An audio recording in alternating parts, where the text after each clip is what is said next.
Go stand behind your toilet and look at the wall. Now take a tape measure, hook it on the finished wall, not the baseboard, and pull it out to the center of one of those little plastic caps on the base. It should read 12 inches. On some older houses it reads 10, and on a few it reads 14. That number is called the rough end, and if you buy a toilet without knowing it, you will get it home, get the old one out, get the new one halfway set, and discover the tank does not clear the wall. Then you are standing in a bathroom with no toilet at 6 in the evening. That measurement takes 11 seconds, and almost nobody takes it.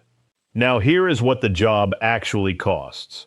A plumber charges $150 to $450 in labor to swap a toilet, and most of the country pays somewhere around $375 for the whole visit.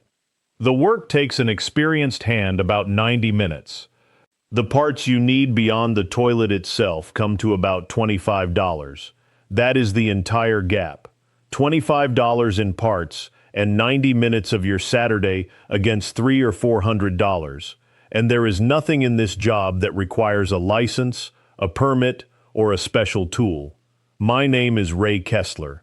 I have been a licensed plumber for 31 years, and I have set somewhere north of 4,000 toilets in that time. Today, I am going to walk you through it exactly the way I do it on a job, in order, with the times and the prices, including the 3 places where a person doing this the first time gets stopped cold. I am also going to tell you plainly the one situation where you should put the tools down and call somebody, because I would rather you trust me than be impressed by me. Stay with me.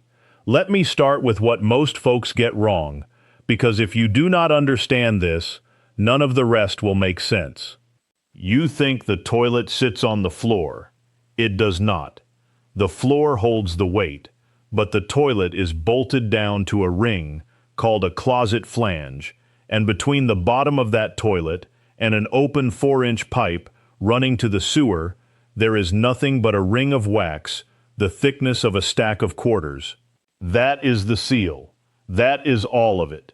So this job is not really about the toilet. The toilet is the easy part.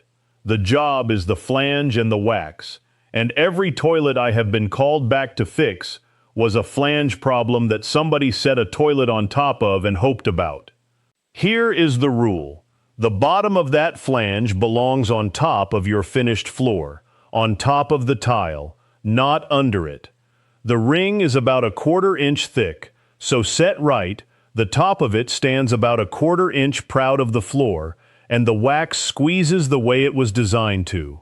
In a house where somebody laid new tile in 1998 and did not lift the flange, that ring is now buried 1/2 inch below the surface, and that is the single most common defect I find. Now, the wrong fix. 2 wax rings stacked. I have pulled 3 stacked out from under one toilet. It does not work, and here is why. Wax is not a gasket. It has no spring and no memory. It is a plug you squash into shape one time. Stack 2, and you have made a seam between 2 soft materials that never bond. And the first time that toilet flexes, they shear apart and open a channel you cannot see. The right answer is a flange spacer kit, $10 to $15, sold as stackable 1/4 inch rings with a rubber gasket. You build the flange up to the floor, and then you use 1 wax ring the way it was meant to be used. Here is your list. 1 wax ring, $4, and buy 2 because they are cheap and you will be glad. Or a waxless rubber seal, $8 to $12, which I reach for on an uneven floor because it can be repositioned if you set the toilet down crooked. New brass closet bolts, $3, and use the new ones, never the old rusted ones.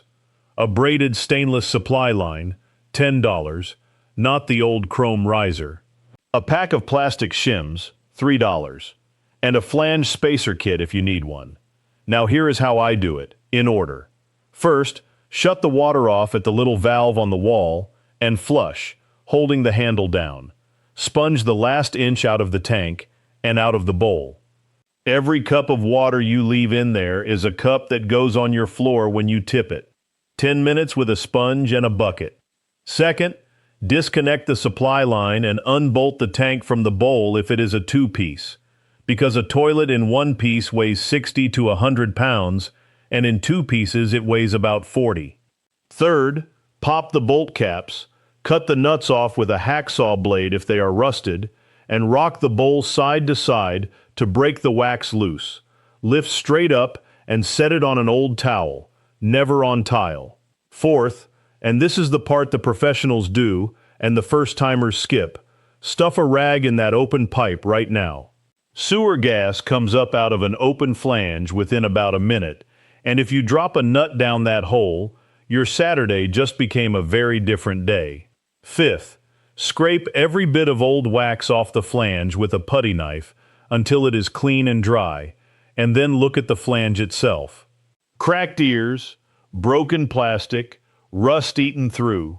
A repair ring is $10, and it goes on now, not later. Sixth, set your new bolts in the slots at 9 and 3 o'clock and press the wax ring onto the flange, not onto the toilet. Now, here is the placement rule most folks get wrong. Before any wax goes anywhere, dry fit. Set that bowl down on the bare flange with nothing under it and put your weight on it, and find out whether it rocks before there is something under there to ruin. If it rocks, you shim it now, and you snap the shims off flush after the bolts are down. Do not use cardboard.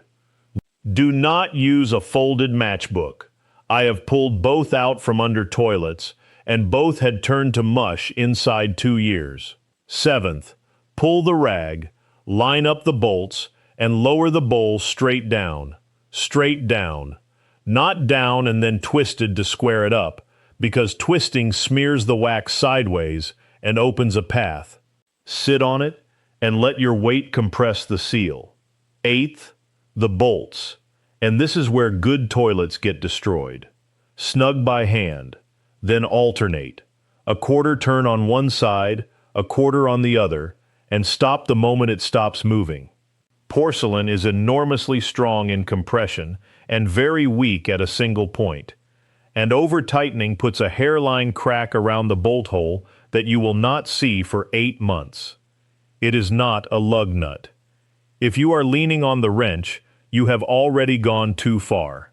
Ninth, set the tank on, hand tighten those bolts alternately, connect the supply, and give the nut a quarter turn past hand tight and no more, because it is plastic and it will split. Then flush it 8 times and run a dry paper towel all the way around the base.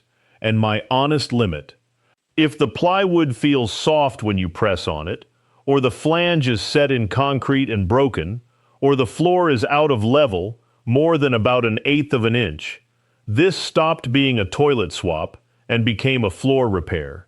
Call somebody. Now, I want to take a moment because this is the part that matters. Think about what actually happened here. The parts came to $25. The skill is a measurement, a dry fit, and knowing when to stop turning a wrench. And a homeowner will pay $375 for that, over and over, every 10 or 15 years, because he believes it is beyond him. I am not going to tell you there is a villain in this. Nobody held a meeting. It is simpler and it is worse than that. There is no money in teaching a man to measure his own rough-in. Nobody can sell an advertisement for a dry fit. There is no product called patience. And the man who trained me had one habit I did not understand until I was about 40. Before he touched a tool, he set the tank lid on a towel, flushed it once, and just watched. Every time. I asked him about it, and he said, "Most of what people pay me for is not hard. It has just never been done slowly. So here is what I want you to do this week. Measure from the finished wall to the center of a bolt cap and write that number down before you buy anything. Buy the toilet that matches it, plus 1 wax ring, brass bolts, a braided supply line, and a pack of shims. Shut the water, sponge it dry, take the tank off first, rag in the hole, scrape the flange clean. Dry fit and shim before any wax touches anything. Set it straight down, alternate the bolts, stop early. Then flush it 8 times and dry the floor with a paper towel before you caulk. Caulk the base and leave 3 or 4 inches open at the back so that if the seal ever fails, it shows up on your tile where you can see it instead of in the dark under your floor for a year. About a week from now, you are going to sit down on that toilet and it will not shift a hair under you and you will not think about it again, and that is what a correct one feels like. Tell me in the comments below what your rough-in measured, whether somebody ever tiled over your old flange, and whether your closet bolts came off clean or you had to cut them. I read every one of them, and what you send back is the reason I keep making these. Next time, I am going to show you that little valve on the wall behind the toilet, the one you just turned, why the old multi-turn kind seizes solid and then will not seal on the day you truly need it, the $10 part that replaces it, and the 30-second test that tells you tonight whether yours would hold. It is the natural next step after today.